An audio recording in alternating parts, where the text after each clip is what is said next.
কোথায় আমার মা বলো কোথায় আমার মা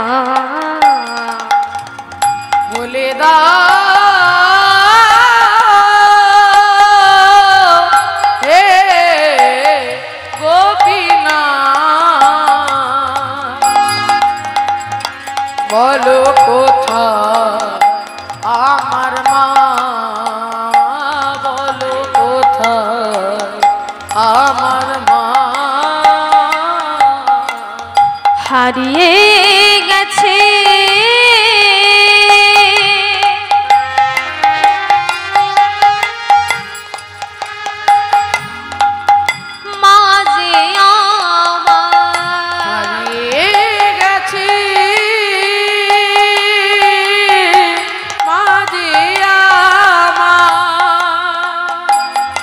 আমি খুঁজে পেলাম না বলো কোথায় নিতাই গৌর হরি বল হরি বল হরি বলো কোথায় আমার মা বলে দাও হে গোপীনাথ বলো আমার মা বলো কোথায় আমার মা জানো গোপীনাথ প্রতিদিন বাবাকে জিজ্ঞাসা করি বলো না বাবা আমার মা কোথায় কিন্তু কিন্তু জানো গোপীনাথ বাবা না আমায় আমায় কোনোদিন বলে না আমার মা কোথায় কিন্তু গোপীনাথ তুমি তো জানো আমার মা কোথায় তাহলে তুমি কেন চুপ করে বসে আছো বলো না গোপীনাথ ডাকি আমি মা মা বলে মাঝে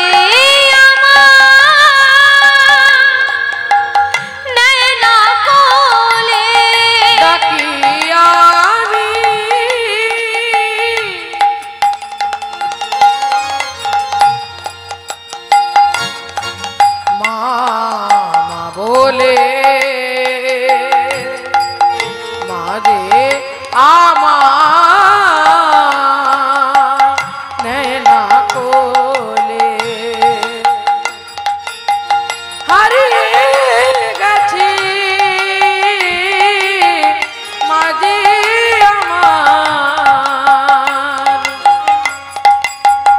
আমি খুঁজে পেলাম না বলো কোথায় আমার মা নিতাই গৌর হরি বল হরি বল হরি আমার মা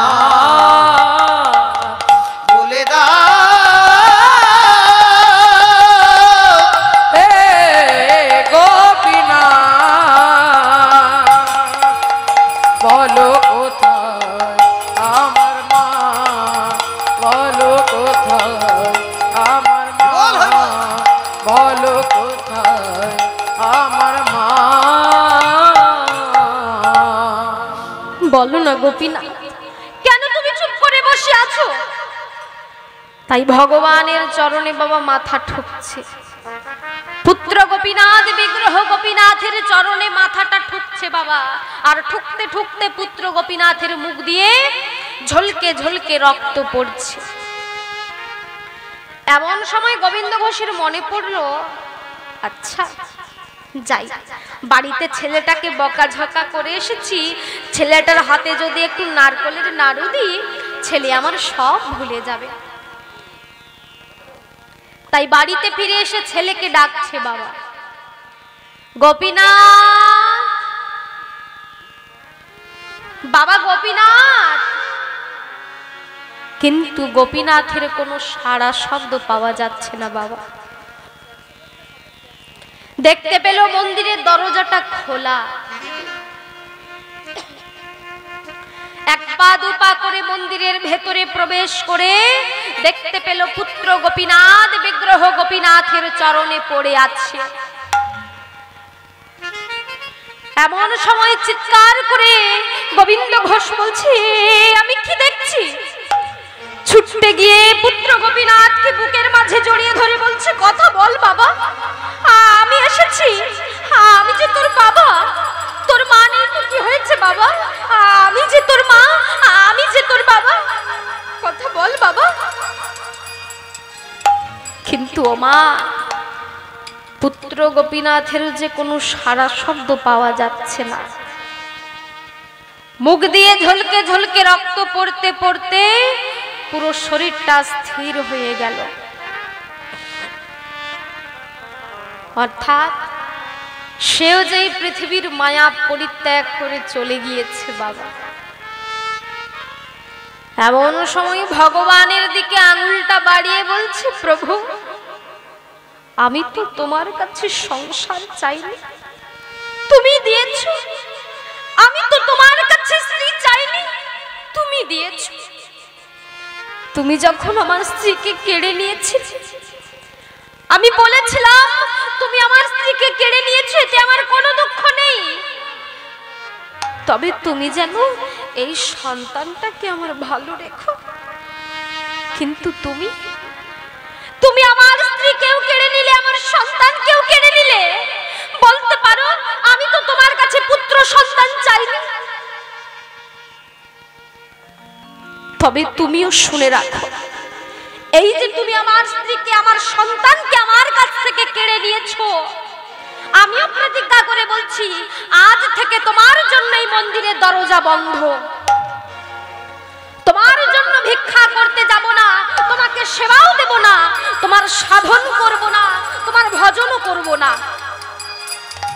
এমন কথা বলে মন্দিরের দরজা বন্ধ করে পুত্র গোপীনাথকে গঙ্গার পাড়ে সমাধিস্থ করে বাড়িতে ফিরে এসে বিছানায় শুয়ে শুয়ে কান্নাকাটি করছে। বিছানায় শুয়ে শুয়ে কান্নাকাটি করছে বাবা। দেখতে দেখতে 3 দিনের দিন যেন বারবার ছেলের কথা মনে পড়ছে। ওই যেন মনে হলো ছেলেটা আমায় বাবা বলে ডাকছে। ওই যেন মনে হলো ছেলেটা আমায় বাবা বলে পেছন থেকে জড়িয়ে ধরছে। ওই যেন মনে হলো ছেলেটা ওই উঠোনের মধ্যে খেলা করছে। এমন কথা যখন চিন্তা করছে বাবা, চিন্তা করতে করতে এমন সময় কে যেন পেছন থেকে বলে উঠল, বাবা, ও বাবা। কে কে আমায় বাবা বলে? বাবা, আমি যে তোমার গোপীনাথ বাবা। গোপীনাথ?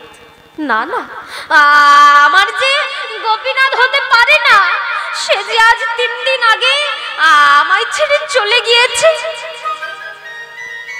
বাবা, আমি যে তোমার বিগ্রহ গোপীনাথ বাবা। বিগ্রহ গোপীনাথ? বারবার বলছি না তুমি আমায় বাবা বলে ডাকবে না, আমি তোমার বাবা হতে পারি না। কেন বাবা, কেন তুমি আমার বাবা হতে পারো না? আচ্ছা বাবা, কোন বাবার যদি 2টো সন্তান থাকে, একটা সন্তান যদি মরে যায়, আর একটা সন্তানকে কি তার বাবা না খাইয়ে মেরে ফেলে? বলো না বাবা, কেমন করে আমি তোর বাবা হব? কেন তুমি আমার বাবা হতে পারবে না বাবা? কারণ আমার ছেলে যদি বেঁচে থাকতো, আমি যখন বুড়ো হতাম, আমার যখন বয়স হতো, আমার ছেলে থাকলে আমায় দেখতো। তুমি কি আমায় দেখবে? হ্যাঁ বাবা, আমার ছেলে যদি বেঁচে থাকতো, আমি যখন এই পৃথিবীর মায়া পরিত্যাগ করে চলে যাব, আমার ছেলে থাকলে আমার হয়ে সাদা থান পড়তো। তুমি কি পারবে? হ্যাঁ বাবা, আমার ছেলে যদি বেঁচে থাকতো, আমার হয়ে হবিষ্যান্ন সেবা করতো। তুমি কি পারবে? হ্যাঁ বাবা, আমার ছেলে যদি বেঁচে থাকতো, আমার হয়ে পিণ্ড দান করতো। তুমি কি পারবে? হ্যাঁ বাবা, আর এই ভক্তের প্রতিটা শর্ত যখন ভগবান মেনে নিচ্ছে, গোবিন্দ আমার বিছানা থেকে তাড়াতাড়ি উঠে ছুটতে গিয়ে মন্দিরের দরজাটা খুলে বিগ্রহ গোপীনাথকে বুকের মাঝে জড়িয়ে ধরেছে। ওরে, আমি তোর কেমন বাবা, যে বাবা তার সন্তানকে আজ 3 দিন কিচ্ছু সেবা দেয়নি, আমি তার কেমন বাবা। তবে শোন বাপ, আজ থেকে তোর জন্য ভিক্ষা করতে যাব, তোকে সেবা দেব, তোর সাধন করব, ভজন করব। সেই থেকে প্রতিদিন ভগবানের জন্য ভিক্ষা করতে যেত বাবা। ভিক্ষার তন্ডুলি রন্ধন করে ভগবান যে জন্য বাবা ভগবানকে সেবা দিত, ভগবানের সাধন করত, ভজন করত। এবারে যে গোবিন্দ ঘোষের যাওয়ার সময় এসেছে, বয়স হয়েছে, বৃদ্ধ হয়েছে বাবা, পৃথিবীর মায়া পরিত্যাগ করে চলে যাবে। তাই শেষবারের মতো একবার বিছানায় শুয়ে শুয়ে ভগবানের চরণে বলছে, দয়াময়, আমি যদি তোমার চরণে কোনো অপরাধ করে থাকি, তুমি আমায় ক্ষমা করে দিও দয়াময়, তুমি আমায় ক্ষমা করে দিও প্রভু। এমন কথা বলে সেই বিগ্রহ গোপীনাথের কথা মনে পড়েছে বাবা, তাই ডাকছে, গোপীনাথ, বাবা গোপীনাথ। গোপীনাথ আমার বাবার এমন আর্তনাদ শুনে ছুটতে এসে বাবার মাথার পাশে বসে বাবার মাথায় হাত গোলাচ্ছে আর বলছে, বাবা তুমি আমায় ডাকছো বাবা? হ্যাঁ রে, শোন না, আমার যে যাওয়ার সময় এসেছে, তুই আমায় বিদায় দিবি না বাবা? এ তুমি কি বলছো বাবা? তুমি আমায় ছেড়ে কোথায় যাবে বলো তো? তুমি জানো না তুমি চলে গেলে কে আমায় আদর করবে, কে আমায় ভালোবাসবে, কে আদর করে খাইয়ে দেবে? বলো না বাবা, তুমি যেও না বাবা আমায় ছেড়ে। ওরে পাগল ছেলে, এই পৃথিবীতে যে কেউ থাকবার জন্য আসেনি রে, সবাইকে যে একদিন চলে যেতে হবে, কেউ যাবে আগে, কেউ যাবে পরে। এখন যে আমার সময় এসেছে, তুই আমায় বিদায় দিবি না? জানা ওই শিওরের পাশে করতাল জোড়া রাখা আছে, তুই করতাল নিয়ে এসে আমায় একটু হরিনাম শোনাবি? আমি শেষবারের মতো একবার যাওয়ার বেলায় তোর বদন থেকে হরিনাম শুনতে শুনতে চলে যেতে চাই। হ্যাঁ বাবা, আমি তোমায় হরিনাম শোনাবো। ছুটতে গিয়ে করতাল জোড়া নিয়ে এসে বাবার চতুর্দিকে ঘুরে ঘুরে হরিনাম গাইছে বাবা। ও মা, ভগবান আমার হরিনাম গাইছে, নিজের নাম নিজের বদনে গেয়ে শোনাচ্ছে ভক্তকে, আর বলছে, হরে কৃষ্ণ হরে কৃষ্ণ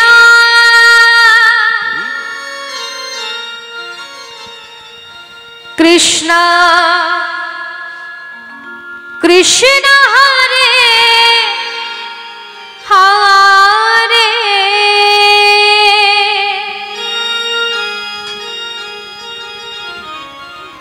হরে রাম হরে রাম রাম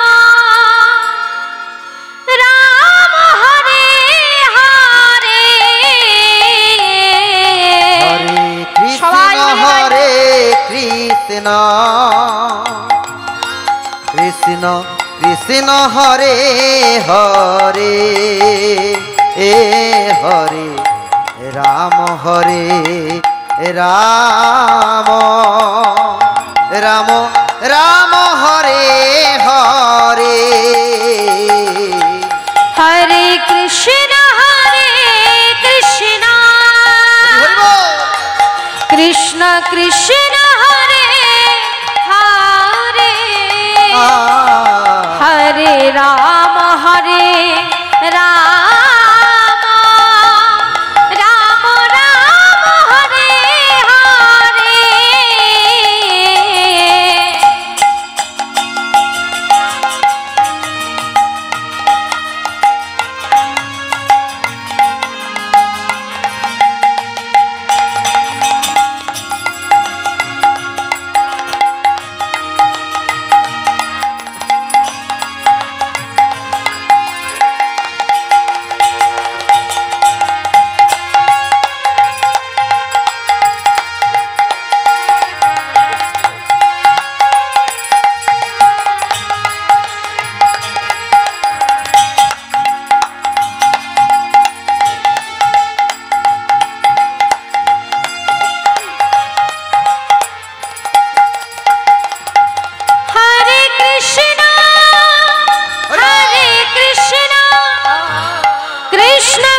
রাম রাম হরে হরে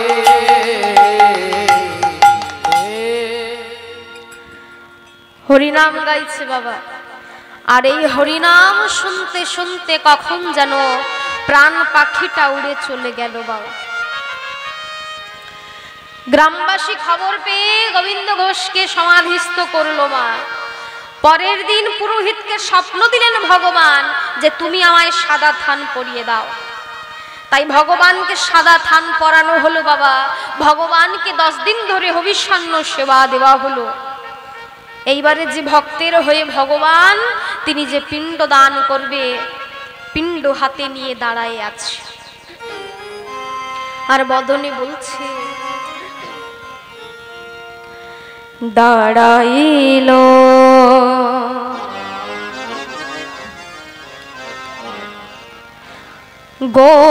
গোপীনা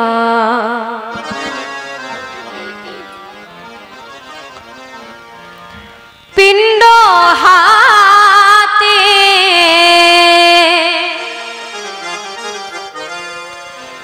করে দাঁড়াইলো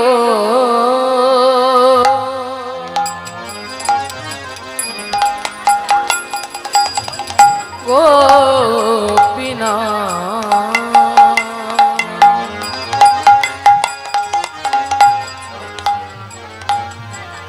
পিণ্ড হাতে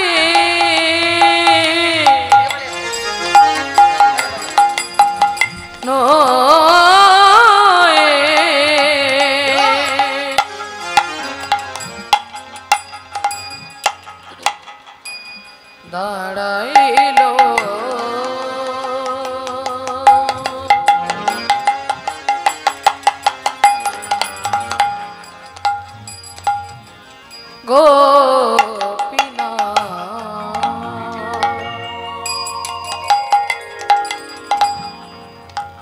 দেখুন বাবা, ভক্তের হয়ে ভগবান পিণ্ডদান করছে। আচ্ছা বাবা, আমরা যখন চলে যাব আমাদের সন্তান আমাদের হয়ে কত বছর পিণ্ডদান করবে? 10 বছর, 20 বছর, 50 বছর, 100 বছর, এর বেশি কিন্তু নয় বাবা। কিন্তু ভগবান ভক্তকে কথা দিয়েছে যে বাবা, এই পৃথিবীতে যতদিন চন্দ্র সূর্য থাকবে আমি তোমার হয়ে পিণ্ডদান করব। এখনো পর্যন্ত কিন্তু ভগবান ভক্তের হয়ে পিণ্ডদান করে। এখনো পর্যন্ত ভগবানকে সাদা থান পরানো হয়, 10 দিন ধরে হবিষ্যান্ন সেবা দেওয়া হয়। তাহলে ভক্তের হয়ে ভগবান তিনি পিণ্ডদান করছে। পিতৃকার্য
দাঁড়াইল